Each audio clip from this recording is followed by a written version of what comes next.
Stephen Smith, have you brought your brave face tonight? Well, I'm off the back of a Dockers victory, so I suspect it'll be the case that one of my teams will win today, but the government will be defeated tonight. That's the reality.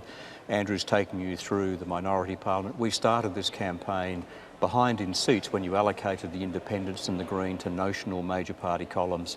It's 74 Labor, 76 the coalition, so we had to win seats. We started off behind in the polls, and there hasn't been a poll other than in my own seat of federal Perth where we've been ahead. So pessimistically, I'm looking at a result which will be a 1996 type result, a heavy defeat for the government, but it could get worse than that and end up somewhere between 1996 and 1975 or 77. Stephen, I've covered quite a number of elections with you. I've never heard you this pessimistic and this clear-cut at the beginning of a night.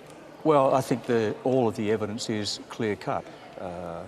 If you run a line through the major national opinion polls, the respected opinion polls, they're all running now, as they have been since the inception of the campaign, anywhere between 53-47 against Labor to 54-46 against Labor. So in my mind, the question is, where will the loss of seats stem?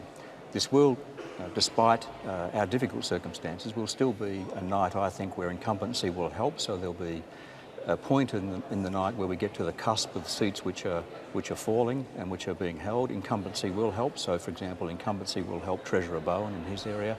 And also we'll see some regional variation. So you might find a big swing in Western Sydney, but you might find that Mike Kelly and Eden Monero and Janelle Saffin in Page hang on against the tide. So there'll be those usual variations, but this is a night where, regrettably, from my perspective, we'll see the defeat of a Labor government and the need for Labor to start again with its next generation.